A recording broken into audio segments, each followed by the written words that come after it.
감사합니다. 하나님 말씀 보겠습니다. 하나님 말씀 창세기 9장 16절 말씀입니다.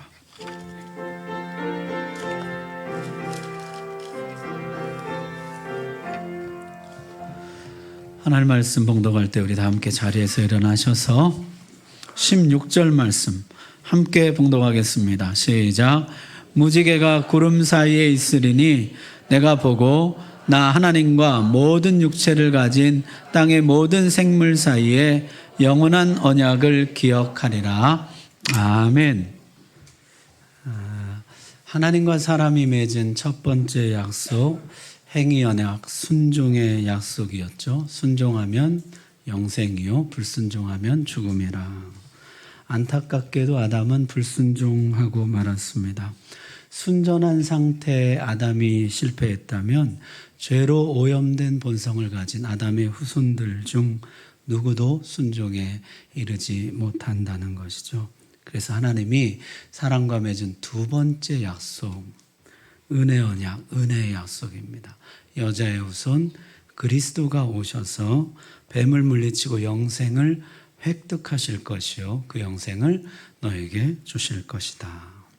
그래서 행위 언약은 행하라 그리하면 영생이었다면 은혜 언약은 믿으라 그리하면 영생이라는 것이죠. 그래서 성경에는 이 말씀이 가득합니다. 주 예수를 믿으라 그리하면 너와 내 집이 구원을 받으리라. 누구든지 주의 이름을 부르는 자는 구원을 받으리라. 내가 만일 내 입으로 주 예수를 주로 시인하며 내 마음에 믿으면 구원을 받으리라. 따라서 은혜 언약 이후에는 그리스도를 바라고 믿는 믿음이 가장 중요해졌습니다. 그리스도가 오실 것이다. 그를 바라고 믿으라. 이것이 가장 중요한 일이 된 것이죠. 그렇다면은 의문이 한 가지 생기는 것이에요. 그렇다면 믿음 이외에 다른 모든 것은 무가치한 것인가? 구원과 관련된 활동 이외에 다른 모든 일은 무가치한 것이냐? 하나님이 인간과 세 번째 약속을 맺으십니다. 이것이 바로 노아와 맺은 약속이에요. 오늘 9장 9절 10절 보면 이렇게 기록하고 있습니다.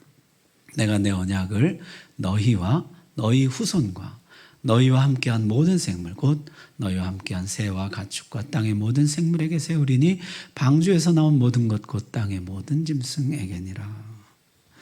이 세 번째 약속이 특이한 것은 인간뿐만 아니라 모든 생물, 모든 동식물, 이 땅에 생명을 가지고 있는 모든 생물과 맺은 언약이라는 것이에요. 지금까지는 하나님과 사람 사이의 약속이었습니다. 그러나 이 약속은요, 모든 생물들까지 포함한 자연세계, 피조세계 전체와 맺은 약속이라는 것이에요. 약속의 내용은 이것입니다. 11절 한번 보십시오. 우리 같이 한번 읽겠습니다. 시작. 내가 너희와 언약을 세우리니 다시는 모든 생물을 홍수로 멸하지 아니할 것이라. 땅을 멸할 홍수가 다시 있지 아니하리라. 아멘. 다시는 홍수로 세상을 멸하지 않을 것이라.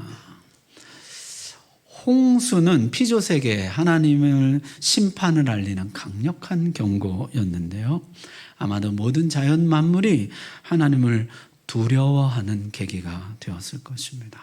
자연 만물이 물에 대한 공포, 트라우마 생겼을지도 모르겠어요. 잘못할 때마다, 범죄할 때마다 조금만 느낌이 이상해도 하나님이 또 심판하시는 거 아니야?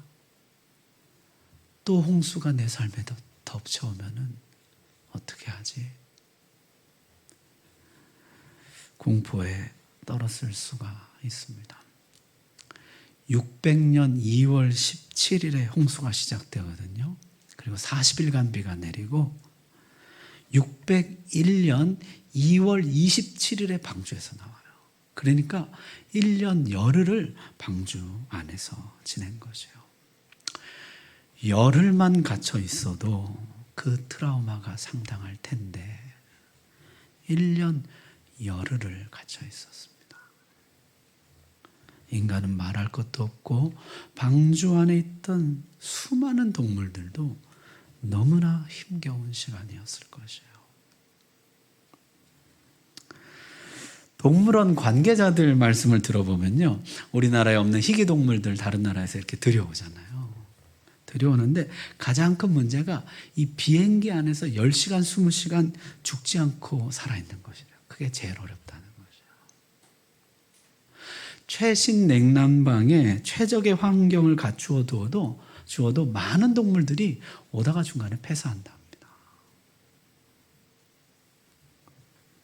밖에는 비가 쏟아지고 물은 넘쳐나는데 방주 안에서 1년 열흘이라 결코 쉽지 않은 시간이었을 것입니다. 하나님의 약속, 다시는 이런 심판이 없을 것이다. 내가 자연 만물을 쓸어버리는 전 지구적인 심판, 피조 세계를 완전히 갈아엎는 전 우주적인 심판, 다시는 없을 것이다. 그래서 이 약속을 자연 보존의 약속, 자연 질서 유지의 약속이라고 부릅니다. 그리고 일반 은혜의 약속이라 이렇게 부르기도 해요. 하나님의 은혜는 크게 두 가지가 있어요. 특별 은혜와 일반 은혜가 있는데, 특별 은혜는 구원과 관련된 은혜예요. 우리를 구원하기 위한 은혜. 일반 은혜는 일상과 관련된 은혜예요. 우리가 일상을 살아가는데 필요한 모든 것을 공급하시는 은혜인 것이죠. 특별 은혜는 이런 것이에요. 우리로 하여금 회개하게 한다든지, 거듭나게 한다든지, 의롭다 여김을 받게 한다든지, 하나님의 자녀로 삼아주신다든지, 점점 거룩해지게 하신다든지, 믿는 자들에게만 주시는 하나님의 구원의 은혜, 이것을 우리가 특별 은혜라고 합니다. 일반 은혜는요, 믿는 사람뿐만 아니라 안 믿는 사람까지 포함한 모든 사람들에게, 더 나아가서 모든 동식물들까지, 생명이 있는 모든 생명체에게 주시는 하나님의 은혜인 것이죠. 저들의 생명과 삶을 보존해 주시는 하나님의 은혜인 것이에요. 예수님은 일반 은혜를 이렇게 설명해 주셨습니다. 이같이 한즉 하늘에 계신 너희 아버지 아들이 되리니 이는 하나님이 그 해를 악인과 선인에게 비추시며 비를 의로운 자와 불의한 자에게 내려주심이라. 하나님이 햇빛과 비를 주시는데요, 악인이건 선인이건, 그가 불의한 자이건 의로운 자이건 모든 생명체에게 햇빛과 비를 주신다는 것이에요. 저들이 삶을 영위해 나갈 수 있도록. 바울도 전도하면서 이것을 강조합니다. 그러나 자기를 증언하지 아니하신 것이 아니니, 하나님이 끊임없이 자기를 나타내셨다는 것이에요. 증언하셨다는 것이에요. 어떻게 하셨냐면 곧 여러분에게 하늘로부터 비를 내리시며 결실기를 주시는 선한 일을 하사 음식과 기쁨으로 여러분의 마음에 만족하게 하셨느니라. 하나님이 온 세계 모든 사람들에게 하나님을 나타내셨다는 것이에요. 어떻게 나타내셨느냐? 비를 주시고 결실기를 주시고 열매를 주심으로, 그래서 음식과 기쁨을 모든 사람들에게 주심으로 하나님의 선하심, 하나님의 은혜를 모든 사람들에게 나타내 보이셨다는 것이에요. 자, 정리하면은 하나님은 온 세상 모든 사람들에게 은혜를 주시는데, 햇빛과 비, 열매와 양식, 각종 소유물, 지혜와 지식과 기술, 가족과 친구 등 우리가 삶을 유지하고 보존하는 데 필요한 모든 것을 공급해 주신다는 것이에요. 하나님은 자연 만물 피조 세계를 보존하고 유지하겠다고 약속하시고, 그 약속 아래에서 모든 생명체들이 삶을 영위해 나가는 데 필요한 모든 것을 공급해 주시겠다고 약속해 주셨습니다. 이것이 노아 언약, 노아와 맺은 약속이에요. 이 약속은 중요한 특징을 가지고 있습니다. 창세기 8장 21절에 보니까요, 여호와께서 그 향기를 받으시고, 노아가 방주에서 나와서 제단을 쌓은 그 뒤의 이야기입니다. 그 향기를 받으시고 그 중심에 이르시되 내가 다시는 사람으로 말미암아 땅을 저주하지 아니하리니 이는 사람의 마음에 계획하는 바가 어려서부터 악함이라 내가 전에 행한 것 같이 모든 생물을 다시 멸하지 아니하리니 인간은 홍수 전이나 홍수 이후나 여전히 악하다는 것이요. 홍수로도 씻겨지지 않는 그 오염된 본성, 인간의 악함 때문에 세상을 파괴하지 않으시겠다 약속하십니다. 그리고 이어서 이렇게 말씀하세요. 땅이 있을 동안에는 심음과 거둠과 추위와 더위와 여름과 겨울과 낮과 밤이 쉬지 아니하리라. 하나님은 정상적인 사계절의 주기를 보존하시겠다 약속하십니다. 동식물들이 땅에 계속 존재할 것이며 하나님은 이 땅의 모든 생명체가 살아갈 수 있도록 환경과 기후를 유지시켜 주시겠다는 것이요. 여러분, 이 약속은 사실 일방적인 것입니다. 인간이 악할지라도 내가 그렇게 하겠다는 것이요. 인간의 마음은 어려서부터 악합니다. 인간의 어떠함에 영향받지 않고 인간의 악함에 좌우되지 않고 나는 내 일을 하겠다는 것이요. 자연을 보존할 것이다. 세상을 보존할 것이다. 따라서 여러분, 이 약속이 유지되려면 뭐가 필요할까요? 하나님의 신실하심이 필요합니다. 하나님만 이 약속을 지키시면 이 약속은 유지됩니다. 어차피 인간의 악함은 이 약속에서 배제되었습니다. 인간의 악함 때문에 이 약속을 깨지 않을 것이라고 말씀합니다. 하나님이 신실하게 이 약속을 지켜 나가신다는 것이요. 9장 16절에 보니까요, 무지개가 있잖아요. 무지개를 누가 보고 있는 것이에요? 내가 보고 나 하나님과 모든 육체를 가진 땅의 모든 생물 사이에 영원한 언약을 기억하리라. 여러분, 비 온 다음에 무지개 어떻습니까? 너무 아름답잖아요. 비 온 뒤 이 아름다운 무지개를 보면서 우리는 하나님의 약속을 기억합니다.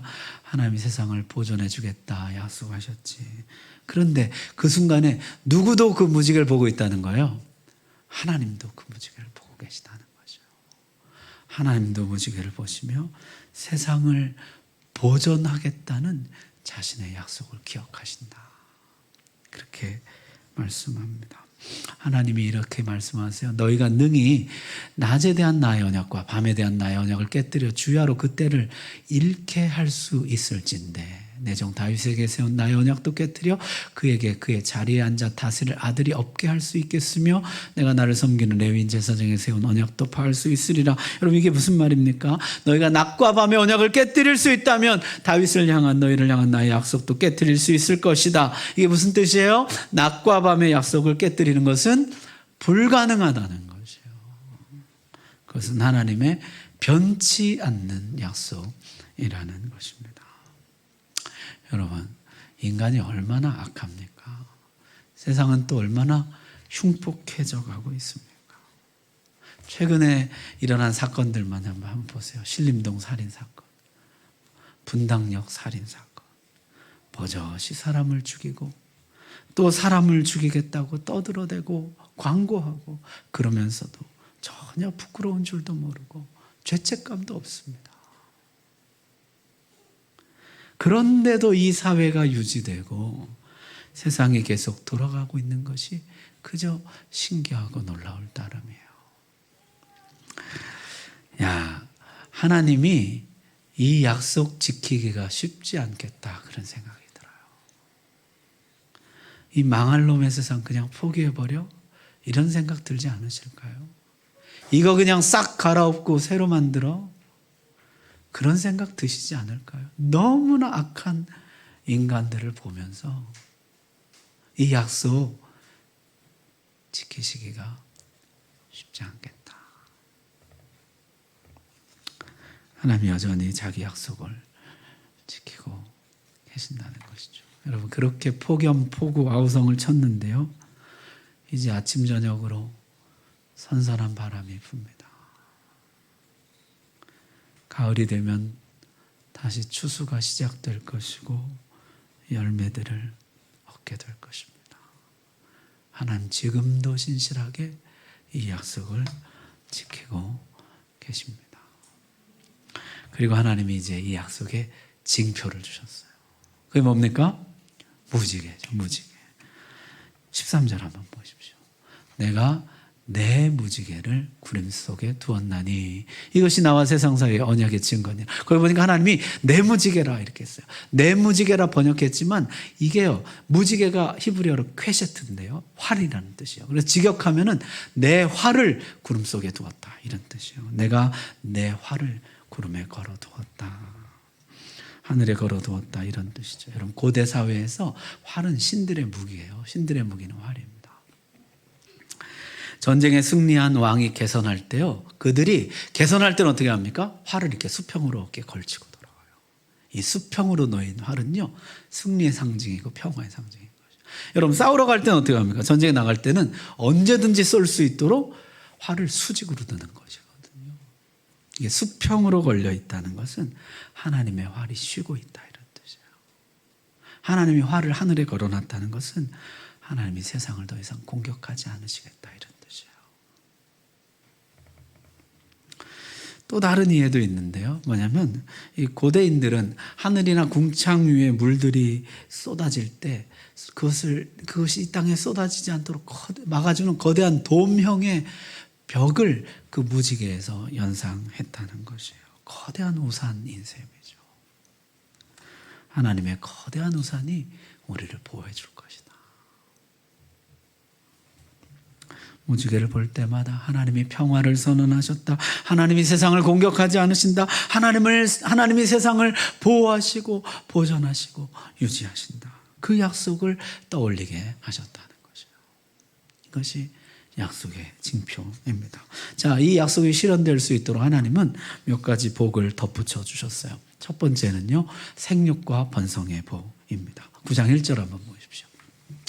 하나님이 노아와 그 아들들에게 복을 주시며 그들에게 이르시되 생육하고 번성하여 땅에 충만하라. 사람뿐이 아닙니다. 8장 17절에 보면 너와 함께한 모든 혈육 있는 생물 곧 새와 가축과 땅에 기는 모든 것을 다 이끌어내라. 이것들이 땅에서 생육하고 땅에서 번성하리라. 생육하고 번성하게 하신다는 것이에요. 여러분, 이것이 하나님이 세상을 처음 만들고 주신 복이었잖아요. 생육하고 번성하라는 것. 이 복을 하나님이 다시 회복해 주십니다. 여러분, 이 자연 만물이 유지되려면, 이 우주가 유지되려면 꼭 필요한 것이 바로 이 복입니다. 생육과 번성이죠. 자연 만물이 생육하고 번성해야 이 세상이 유지되는 것이에요. 그래서 신학자들은 인류의 결혼 제도의 정당성을 이 말씀에서 찾습니다. 남녀의 결혼을 통해 생육과 번성의 복을 누리라는 것이요. 이것이 하나님이 세상을 보존하시는 방법이라는 것입니다. 여러분, 지금 이 복이 위협받고 있습니다. 많은 동식물들이 멸종의 위기를 맞고 있습니다. 인간의 탐욕이 부른 무분별한 개발과 자연훼손, 생태계 파괴, 생육과 번성이 끊어져 버릴 위기에 처하게 된 것이에요. 여러분, 우리 교회도 하반기 에너지 절약 캠페인 한다 그랬는데요. 여러분, 이게 물자 절약 이상의 의미가 있습니다. 플라스틱을 안 쓰고 종이를 아끼고 전기와 물을 아껴 쓰는 것, 자연을 보존하고 생태계를 살리는 일이에요. 이것이 하나님이 이 땅을 유지 보존하는 방식이라는 것이요. 가장 위협적인 것은요, 가정이 해체되고 있다는 것이요. 작년도 2022년도 통계청 발표에 따르면요, 우리나라 전체 가구 수가 2177만 3507가구인데요. 그중에 1인 가구, 혼자 사는 가구가요 750만 2350가구입니다. 전체 가구 수 중에 34.5%예요. 3분의 1이 넘습니다. 세 집 중에 한 집은 혼자 사는 집이라는 것이에요. 가정이 깨어져 가고 있습니다. 우리 성도들이 구원과 관련된 활동 외에 가장 힘써야 할 것이 있다면 바로 생육과 번성이에요. 결혼에 충성하고 가정에 충실한 것입니다. 여러분, 황혼이 연이니 조론이니 하는 세상 시류에 흔들리지 마십시오. 하나님이 이 세상을 유지하고 보존하는 이 거대한 프로젝트에 가장 큰 비중을 차지하는, 가장 기초가 되는 것은 바로 결혼과 가정이에요. 그것을 통해서 하나님은 이 세상을 유지 보존하시겠다는 것이에요. 다시 한번 권면합니다. 여러분, 가정을 함부로 깨지 마십시오. 결혼에 충성하십시오. 가정에 충실하십시오. 그것이 나 하나 행복한 것으로 끝나지 않아요. 하나님이 이 세상을 보존하는 하나님의 사역에 동참하는 것입니다. 자, 두 번째는요, 양식의 복을 주신다 그랬어요. 9장 3절 말씀 보십시오. 모든 산 동물은 너희의 먹을 것이 될지라 채소같이 내가 이것을 다 너희에게 주노라. 인간은 이제 모든 동물과 식물을 먹을 수 있게 되었습니다. 오늘 이 말씀에 보니까요, 양식을 주신다 그랬는데 이 자연이 유지될 수 있도록, 이 세상이 유지될 수 있도록 하나님은 양식을 모든 생명체에게 공급해 주시겠다 약속하셨다는 것이에요. 예수님은요, 이 복을 이렇게 설명하십니다. 공중의 새를 보라. 심지도 않고 거두지도 않고 창고에 모아들이지도 아니하되 너희 하늘 아버지께서 기르시나니 너희는 이것들보다 귀하지 아니하냐. 이 땅의 모든 생명 있는 것들을 하나님이 먹이시고 기르신다는 것이에요. 하물며 너희일까 보냐. 하나님이 너희 양식을 끊지 않으신다. 모든 동식물을 양식으로 주시겠다 이렇게 약속하십니다. 물론 나중에 가나안 땅에 들어갈 때요, 저들의 우상 숭배와 우상 제물, 음식 문화에 현혹되지 않도록 하나님이 정한 음식과 부정한 음식, 먹을 수 있는 것과 먹을 수 없는 것을 나누시지만 본래는요, 모든 동식물을 음식으로 주셨다는 거죠. 신약 성경이 이 문제를 거론합니다. 디모데전서에 보니까요, 하나님께서 지으신 모든 것이 선함에 감사함으로 받으면 버릴 것이 없나니. 여러분, 이것이 음식 먹는 문제와 연관해서 나오는 말씀이거든요. 하나님 주신 모든 것 우리에게 음식으로 주신 것이다. 감사함으로 받으면 버릴 것이 없다는 것이죠. 이런 말씀도 있습니다. 6장 17절에 보니까 오직 우리에게 모든 것을 후히 주사 누리게 하시는 하나님이라, 이런 표현이 나와요. 우리에게 모든 것을 후히 주셔서 누리게 하시는 하나님, 우리에게 이 모든 것을 음식으로 주신다는 것이에요. 하나님이 이 모든 것을 우리로 하여금 누리고 맛보고 즐기도록 허락해 주셨다는 것이에요. 따라서 우리의 식사는 단순한 영양 공급을 넘어서 하나님께 대한 감사와 우리의 기쁨을 담고 있는 것입니다. 여러분, 사실 맨 처음 창조할 때 하나님 주신 음식은 뭐예요? 뭐만 먹으라 그랬어요? 채소와 과일만 주셨거든요. 채소와 과일만 양식으로 주셨어요. 그런데 하나님 여기서 고기를 음식으로 주시겠다 이렇게 말씀하십니다.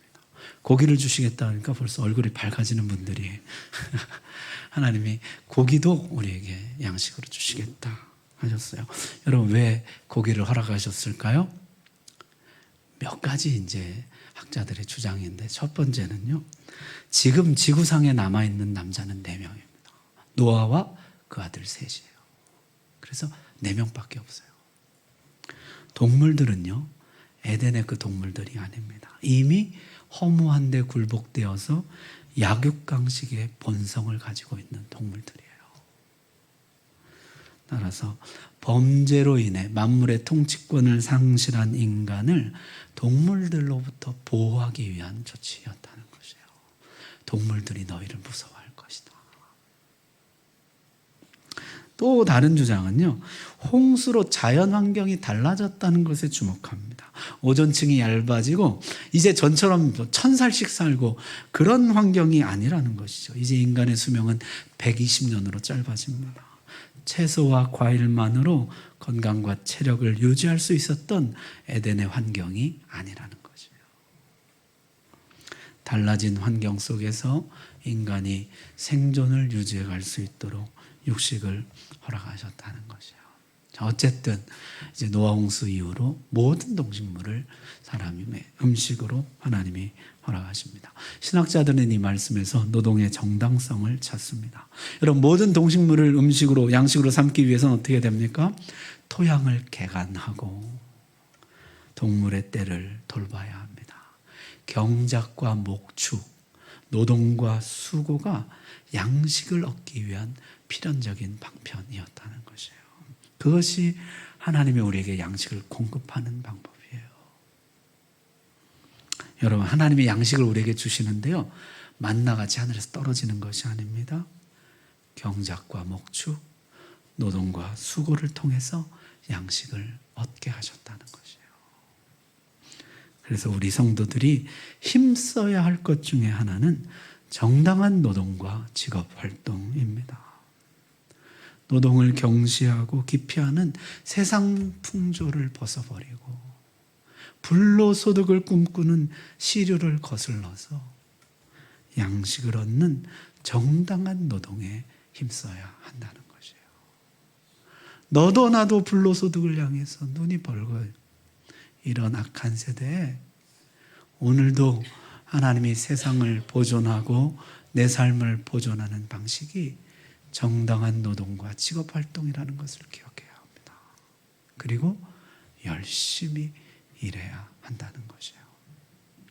자, 세 번째는 생명 존중입니다. 모든 동식물을 음식으로 주지만 너희는 생명을 가볍게 여겨서는 안 된다 말씀하십니다. 내가 반드시 너희의 피, 곧 너희의 생명의 피를 찾으리니 짐승이면 그 짐승에게서, 사람이나 사람의 형제면 그에게서 내가 그의 생명을 찾으리라. 내가 반드시 찾겠다 이렇게 말씀하십니다. 나는 생명을 귀하게 여긴다. 내가 맡긴 생명을 내가 반드시 찾을 것이라. 너희는 모든 생물의 생명을 귀중히 여기라 하셨습니다.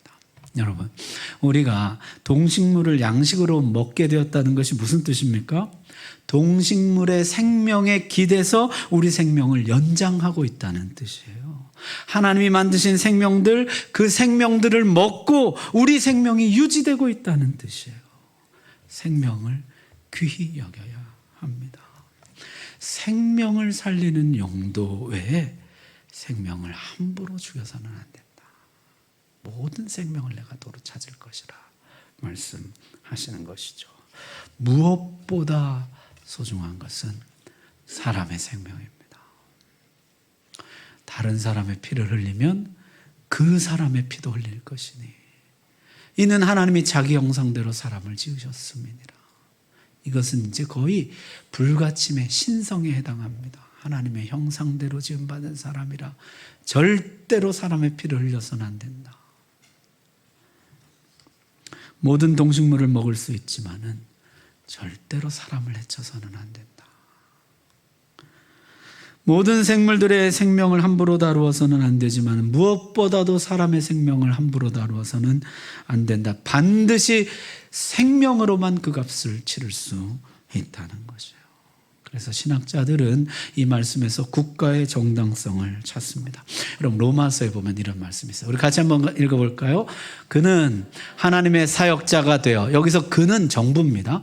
다시, 그는 하나님의 사역자가 되어 내게 선을 베푸는 자니라. 그러나 내가 악을 행하거든 두려워하라.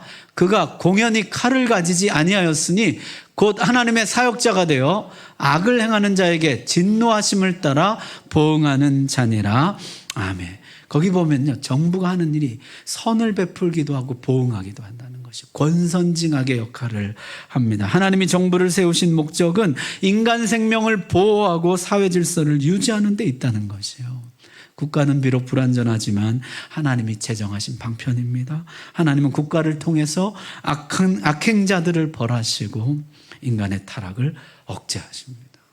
인간 생명을 보호하고 사회 질서를 유지하신다는 것이요. 이것 때문에 인간은 자신의 본성과 능력만큼 악하게 행하지 못해요. 처벌이 두렵기 때문에, 법에 걸리기 때문이죠. 그래서 우리 성도들은요, 하나님이 국가를 통해서 이 사회를 유지 보존하신다는 사실을 알고 국가에 충성하고 사회에 기여해야 합니다. 애국심을 가진 성실한 시민이 되어야 하는 것이죠. 여러분, 저를 잠깐 보십시오. 빨간색, 파란색 이런 걸 떠나서요, 국가를 위해서 기도해야 합니다. 국가의 안녕과 사회 질서 유지를 위해서 힘써야 하는 것이죠. 물론 악한 정권도 있습니다.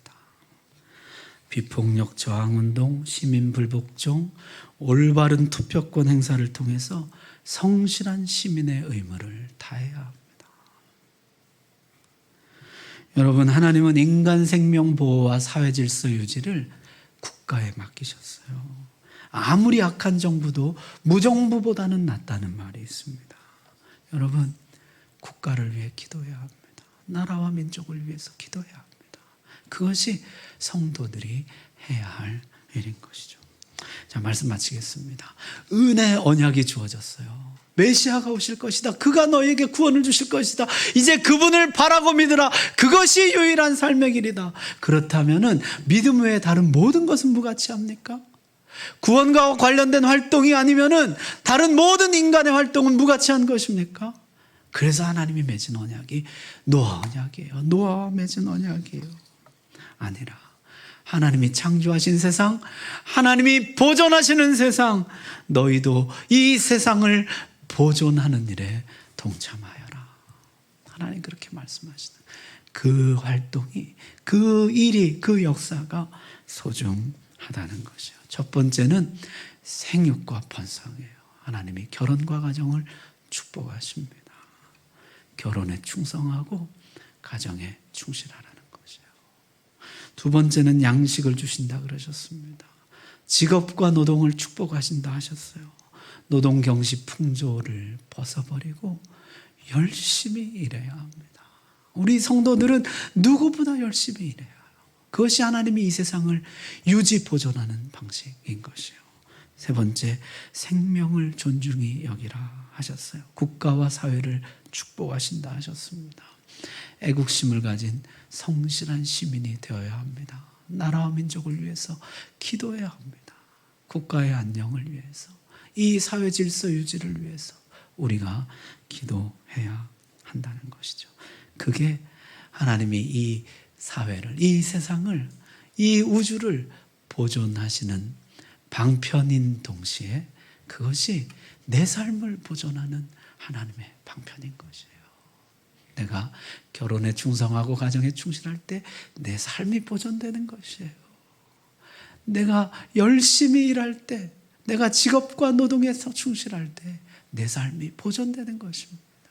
내가 나라와 민족을 위해서 기도하고, 그래서 우리 나라가 평안할 때, 사회 질서가 유지될 때 내 삶이 보장되는 것입니다.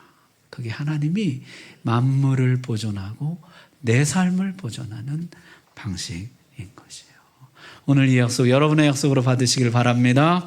기도하겠습니다.